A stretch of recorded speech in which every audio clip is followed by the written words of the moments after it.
Di dalam Al-Arba'in An-Nawawi, ketika Rasulullah sallallahu alaihi wasallam didatangi oleh malaikat Jibril yang berupa manusia yang tampan, kemudian menempelkan lututnya ke lutut Nabi sallallahu alaihi wasallam, dan salah satu pertanyaan yang ditanyakan oleh malaikat Jibril ialah ma huwal ihsan, apa itu ihsan?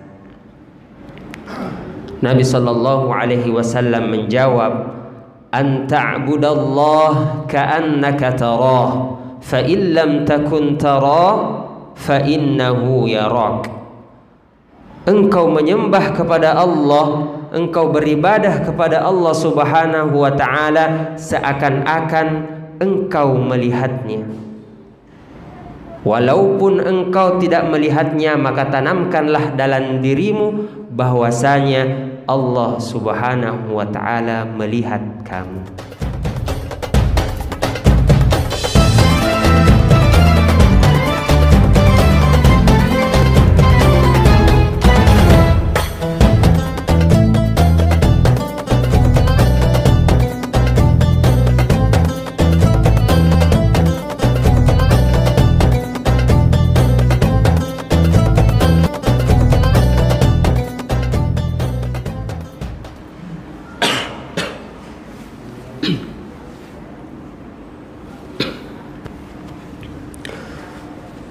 Assalamualaikum warahmatullahi wabarakatuh.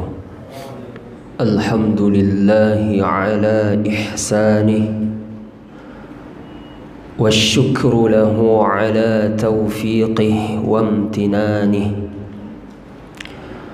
Ashhadu an la ilaha illallah ta'ziman li sya'nih, وأشهد أن محمدًا عبده ورسوله الداعي إلى رضوانه.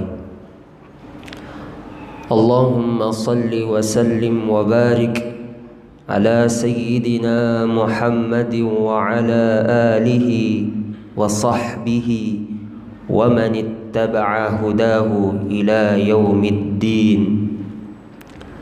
أما بعد، فيا أيها الحاضرون، أوصيكم ونفسي بتقوى الله، فقد فاز المتقون. قال الله تعالى في كتابه الكريم: أعوذ بالله من الشيطان الرجيم، بسم الله الرحمن الرحيم. يا أيها الذين آمنوا اتقوا الله حق تقاته ولا تموتن إلا وأنتم مسلمون. وقال تعالى: فاتقوا الله ما استطعتم واسمعوا وأطيعوا وأنفقوا خيرا لأنفسكم ومن يوق شح نفسه فأولئك هم المفلحون. وقال رسول الله صلى الله عليه وسلم: ما من ذنب أجدر أن يعجل الله عقوبته في الدنيا مع ما يدخر لصاحبه في الآخرة من البغي وقطيعة الرحيم.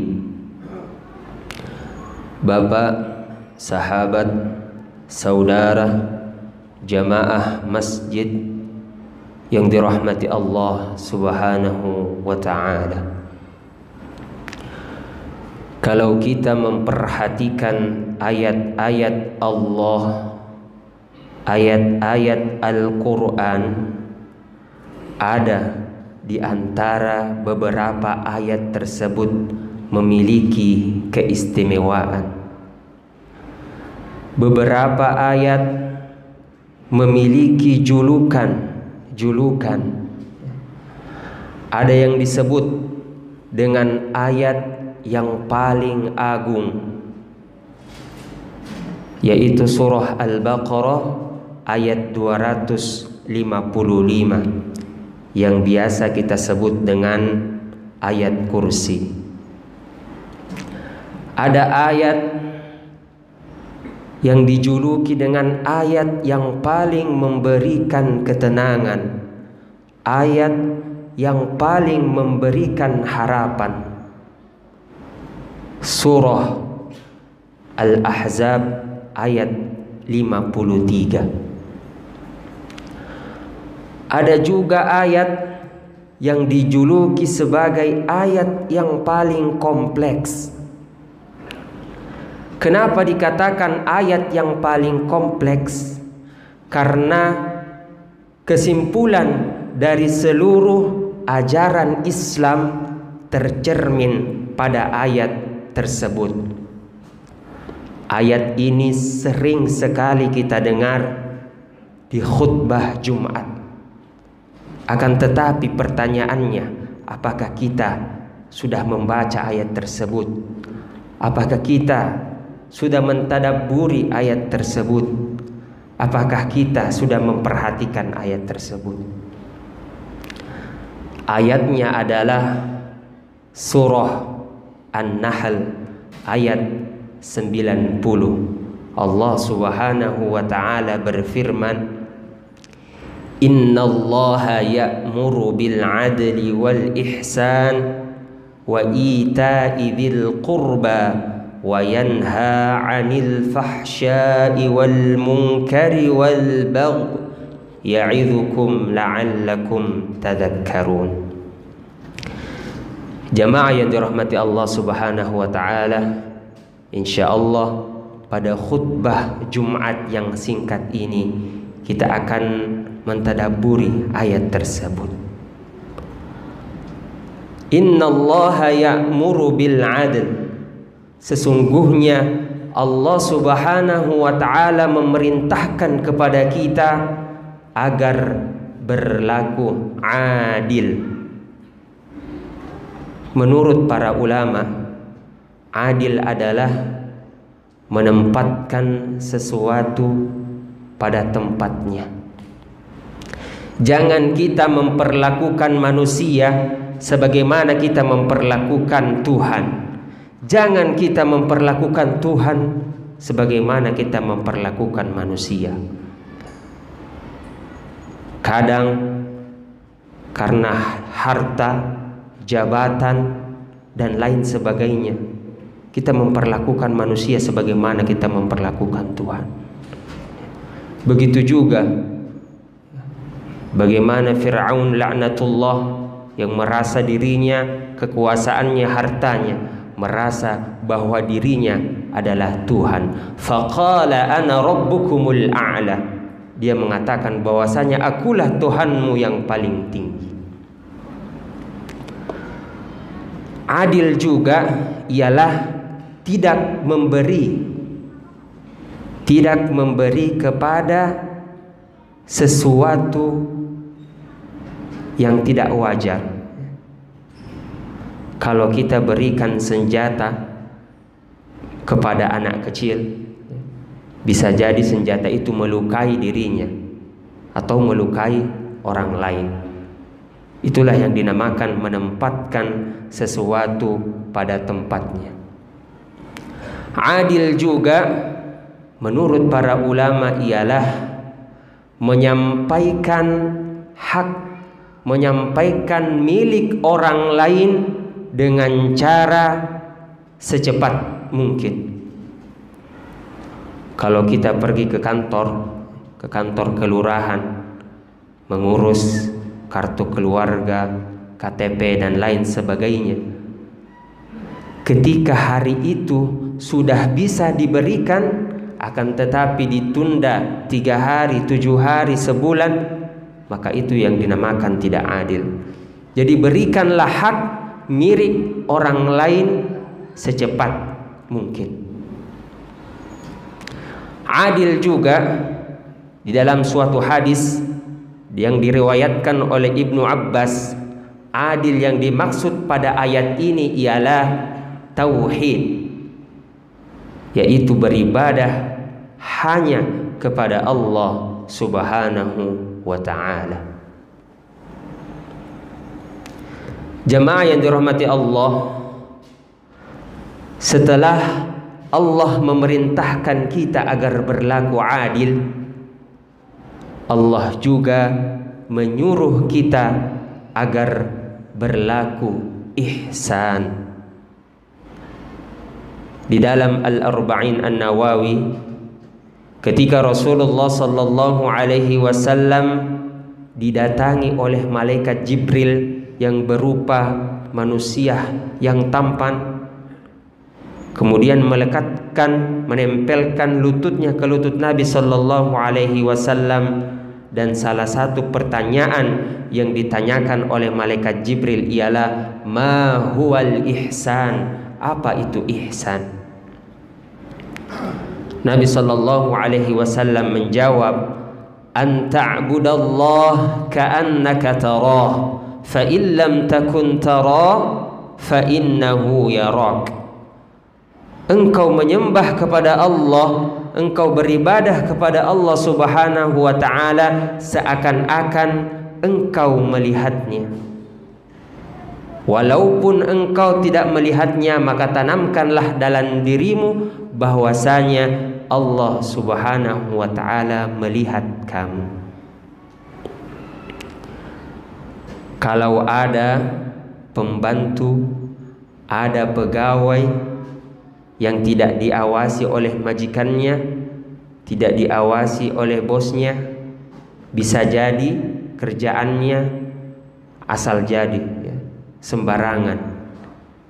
Akan tetapi ketika dilihat oleh majikannya, dilihat oleh bosnya, ya, bisa jadi dia lakukan dengan semangat, ya, dengan perfeksionis, ya, dengan sungguh-sungguh.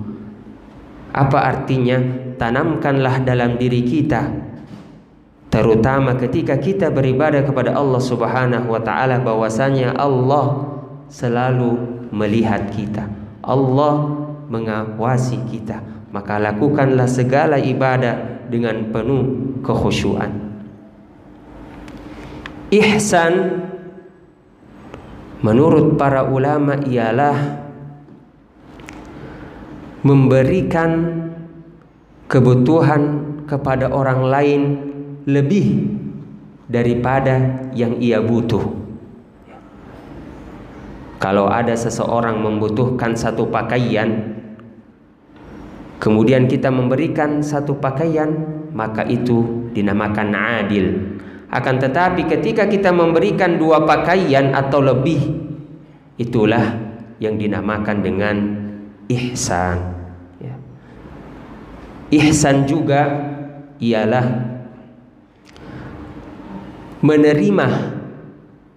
menerima lebih sedikit dari semestinya yang kita terima. Kalau kita punya utang kepada orang lain 100.000, kemudian orang yang beri hutang kepada kita cuma meminta 50.000, itu namanya ihsan. Jadi meminta lebih sedikit dari semestinya yang kita dapatkan. Itulah ihsan dalam konteks beribadah kepada Allah Subhanahu wa ta'ala.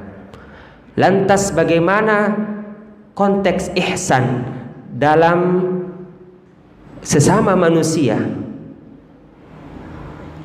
Ihsan dalam konteks berhubungan kepada sesama manusia ialah ketika kita melihat orang lain, itu sama seperti kita melihat diri kita sendiri. Apa maknanya? Ketika kita melihat orang kelaparan, ya, dan kita merasa bahwa itu diri kita, pasti, ya, ada dorongan untuk memberikan kepada orang tersebut. Ya. Ketika kita melihat orang kesusahan, ya, dan kita melihat bahwasanya orang tersebut itu diri kita, ya, pasti ada dorongan untuk membantu kesusahan orang tersebut. Itulah ihsan. dalam konteks berhubungan sesama manusia. Allah Subhanahu wa taala ya, lebih menganjurkan kita agar berlaku adil, lebih mengutamakan kita agar berlaku adil. Jadi pokoknya adalah ketika kita sudah berlaku adil, maka lakukanlah itu ya. Walaupun dalam ayat ini tidak dijelaskan bahwasanya kepada siapa kita harus berlaku adil. Di dalam ayat lain dijelaskan bahwasanya berlaku adillah pada dirimu sendiri. Wala yajrimannakum syana'anu qaumin ala alla ta'dilu, dan jangan sampai kebencianmu kepada seseorang mendorongmu agar tidak berlaku adil. Apa artinya? Kepada musuh pun, kepada orang yang kita benci, kita harus berlaku adil. Jamaah yang dirahmati Allah Subhanahu wa taala. Innallaha ya'muru bil 'adli wal ihsan. Allah menyuruh kita agar berbuat adil dan ihsan. Wa ita'i dzil qurba, serta Allah menyuruh kita agar memberikan yang terbaik kepada al-qurba. Al-qurba di sini bisa bermakna dua. Qurba dekat dalam konteks hubungan, dalam konteks hubungan keluarga, bisa juga berarti dekat ya, dalam konteks tempat ya, tempat tinggal ya, tempat beraktivitas dan lain sebagainya. Allah memerintahkan kita agar memberikan yang terbaik kepada kerabat kita, kepada keluarga kita, kepada tetangga kita ya. Ini sama yang dikatakan oleh Allah Subhanahu wa taala di dalam surah Al-Baqarah, yas'alunaka madza yunfikun. Ketika Nabi Muhammad SAW ditanyakan kepada siapakah kita berinfak, kul ma anfaqtum min khairin falil walidaini wal aqrabin wal yatama wal masakin wa banis sabil. Katakanlah yang paling baik engkau berikan infak ialah falil walidain. Yang pertama ialah kepada kedua orang tuamu, wal aqrabin, dan orang-orang yang dekat denganmu, kerabat keluarga, wal yatama wal masakin wa banis sabil, kemudian anak-anak yatim, orang-orang miskin dan ibnu sabil. Wa ita'i dzil qurba wa yanha 'anil fahsya'i wal munkar. Dan Allah Subhanahu wa taala melarang atau menyuruh kita untuk menjauhi al-fahsya. Apa makna al-fahsya? Al-fahsya adalah suatu keburukan ya, yang dinilai buruk baik dari agama kita maupun dari diri kita sendiri, yang dampaknya bisa memberikan dampak yang buruk bagi diri kita maupun orang lain ya. Contohnya pencemaran lingkungan ya, kemudian pelecehan seksual, pemerkosaan, kekerasan dan lain sebagainya. Itu yang dimanakan al-fahsya. Kemudian wal munkar ya, lawannya al-ma'ruf. Al-munkar menurut ulama ialah budaya ya, budaya yang dianggap buruk baik oleh agama kita maupun oleh masyarakat ya. Jadi kalau ada budaya-budaya yang mengandung unsur kesyirikan ya, mengandung unsur yang tidak sesuai dengan agama kita ya, maka jauhilah hal-hal tersebut ya. Contohnya sesajian dan lain sebagainya ya, budaya-budaya korupsi, budaya-budaya dan lain sebagainya yang dapat memberikan dampak buruk bagi diri kita, begitu juga orang lain. Kemudian yang terakhir, yang paling penting ialah di dalam ayat ini, wal bagh, jauhilah permusuhan. Kenapa? Karena Rasulullah sallallahu alaihi wasallam bersabda, "Ma min dzambin", tidak ada suatu dosa, tidak ada suatu kesalahan yang kontan Allah berikan azabnya, Allah berikan siksanya di dunia. Ya. Jadi langsung Allah berikan siksanya di dunia dan Allah simpankan lagi untuk di akhirat. Apa itu? Minal baghi wa qati'atir rahim, yaitu permusuhan dan pemutusan silaturahim. Oleh karena itu, jamaah yang dirahmati Allah Subhanahu wa taala, mari kita sambung kembali tali silaturahmi yang telah putus di antara kita. Ya. Jauhilah pertengkaran, permusuhan di antara kita, karena itu bisa memberikan dampak yang buruk. Ya. Langsung Allah berikan azabnya di dunia dan Allah tidak lupa menambahkannya di akhirat nanti. Nas'alullah al-'afwa wal-'afiyah fid dini wad dunya wal akhirah. ونسأل الله يجعل لنا من الصالحين ونسأل الله يتقبل منا صلواتنا وتلاواتنا ونسأل الله ليغفر لنا من كل جميع المسلمين فاستغفروه أيها المؤمنون إنه كان غفارا.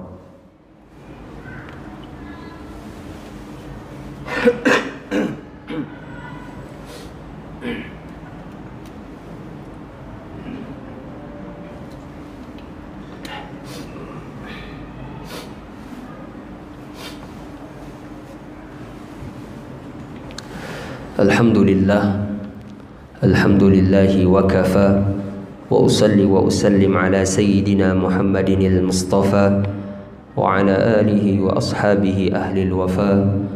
أشهد أن لا إله إلا الله وحده لا شريك له وأشهد أن سيدنا محمدا عبده ورسوله. أما بعد، فيا أيها المسلمون، أوصيكم ونفسي بتقوى الله العلي العظيم، واعلموا أن الله أمركم بأمر عظيم، أمركم بالصلاة والسلام على نبي الكريم فقال: إن الله وملائكته يصلون على النبي يا أيها الذين آمنوا صلوا عليه وسلموا تسليما. اللهم صل على سيدنا محمد وعلى آل سيدنا محمد كما صليت على سيدنا إبراهيم وعلى آل سيدنا إبراهيم وبارك على سيدنا محمد وعلى آل سيدنا محمد كما باركت على سيدنا إبراهيم وعلى آل سيدنا إبراهيم في العالمين إنك حميد مجيد. اللهم اغفر للمسلمين والمسلمات والمؤمنين والمؤمنات الأحياء منهم والأموات. اللهم ادفع عنا الغلا والوباء والبلاء والفحشاء والمنكر والسيوف المختلفة والشدائد والمهن ما ظهر منها وما بطن من بلدنا إندونيسيا خاصة ومن بلدان المسلمين عامة يا رب العالمين. ربنا ظلمنا أنفسنا وإن لم تغفر لنا وترحمنا لنكونن من الخاسرين. عباد الله، إن الله يأمر بالعدل والإحسان وإيتاء ذي القربى وينهى عن الفحشاء والمنكر والبغي يعظكم لعلكم تذكرون. فاذكروا الله العظيم يذكركم واشكروه على نعمه يزدكم ولذكر الله أكبر والله يعلم ما تصنعون.